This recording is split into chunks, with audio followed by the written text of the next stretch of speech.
Sir मैं समझता हूं कि हमारी 72 इयर्स की मुल्क की हिस्ट्री में जो 95% लोग हैं उनकी प्रॉपर रिप्रेजेंटेशन नहीं हुई।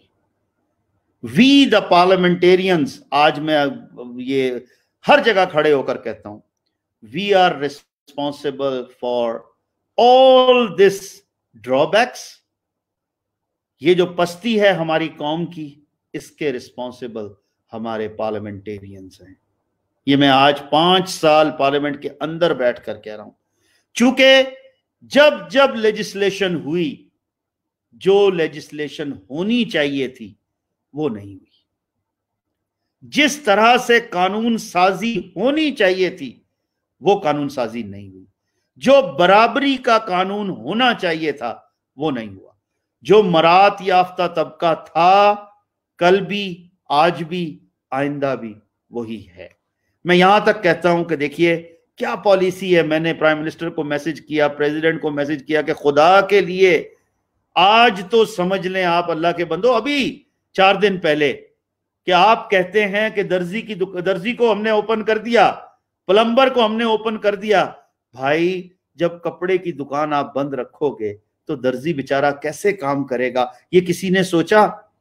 जब प्लम्बर को पाइप नहीं मिलेगा, सैनिटरी की चीजें नहीं मिलेंगी, तो फिर या आप प्लम्बर भी बंद रखें या आप सैनिटरी की दुकान खोलें।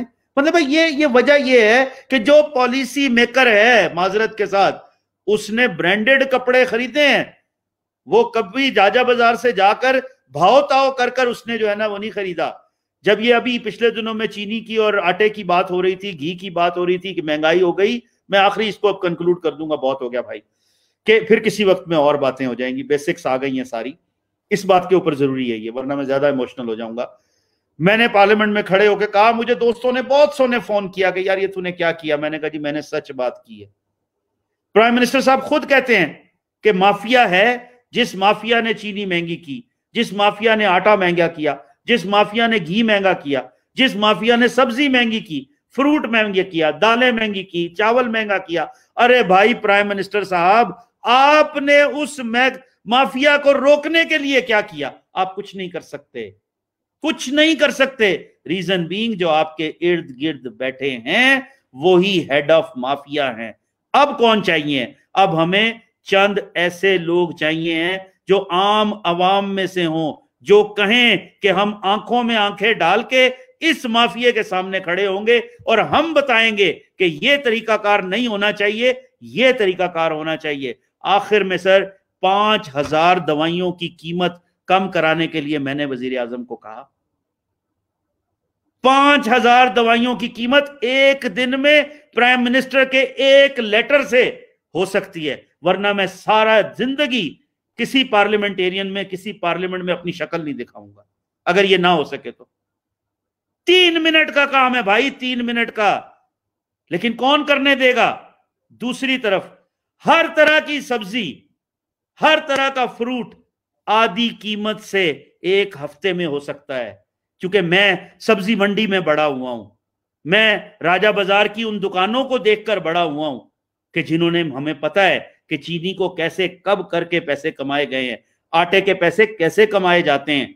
जब तक ऐसे लोग, मैं तो एक बड़ी अदनी सी वो लेकर चलता हूं, लेकिन क्यों? सिर्फ इसलिए मैं आपको आज ओपनली कहता हूं, एक डील हुई दवाइयों की कीमत बढ़ाने की, अरबों रुपए का उसमें जो है ना वो कैश पूल किया गया, करने वालों का भी पता था।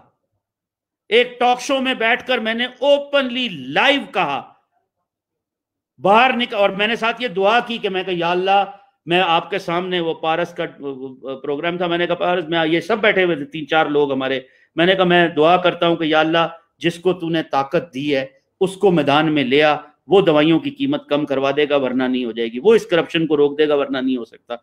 बाहर निकलकर मैंने एक साहब को फोन किया, मैंने कहा भाई फलाने साहब को ये बता देना आज मैं ये कह के आया, और मरने के बाद अल्लाह के सामने जाके, वो बहुत बड़ी जगह पर हैं, मैंने कहा कि अगर उन्होंने इस वक्त में ये ना रोका जो ये दवाइयों की कीमत बढ़ रही है, तो मैं मरने के बाद अल्लाह से शिकायत करूंगा।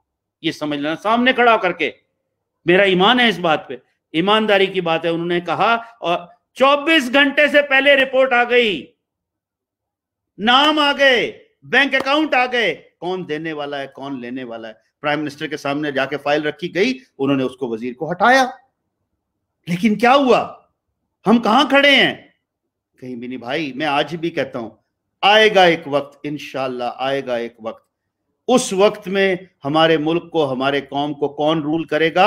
जिसके पास अल्लाह और अल्लाह के रसूल का डर होगा, जिसको अपनी कब्र याद होगी। वजीर आजम किसी करप्शन में इन्वॉल्व नहीं है, जब से वो ठीक हुए हैं वो बिल्कुल ठीक हो गए हैं, क्योंकि वजीर आजम को आखिरत दिखा दी गई है, वजीर आजम को कब्र दिखा दी गई है। लेकिन मैं क्या करूं कि कैसा वजीर आजम है यार, काहे का डर है, ना रहे कुर्सी क्या होगा? वो कहते हैं आप तो दुनिया के अमीर तरीन लोगों में से हैं भाई, लेकिन क्या कुछ नहीं। रेहान भाई आई एम वेरी सॉरी, आखिर में मैं कहूंगा अल्लाह ने जिनको ताकत दी है, जब वो मैदान में आएंगे, और खुदा करे कि वो आ जाएं, जब मेरे पास कोई रास्ता नहीं होता फिर मैं करता हूं मैसेज, उन्हीं को करता हूं जिनको खुदा ने वाकई में ताकत दी है। और हम अपनी कौम को मैं ये मैसेज देना चाहूंगा कि जो अल्लाह के मानने वाले हैं, जिनको अल्लाह रसूल का कोई डर है, खौफ है, जिनको ये पता है कि हमने मरने के बाद, मुझे एक चीज बताइए, इसमें जो एक सेकंड का मैसेज आप देते हैं, क्या उसका सेपरेट रिकॉर्ड रखा जाता है? तो कैसे मुमकिन है कि मैं जो कर रहा हूं वो यहां और यहां रिकॉर्ड नहीं रखा जाएगा?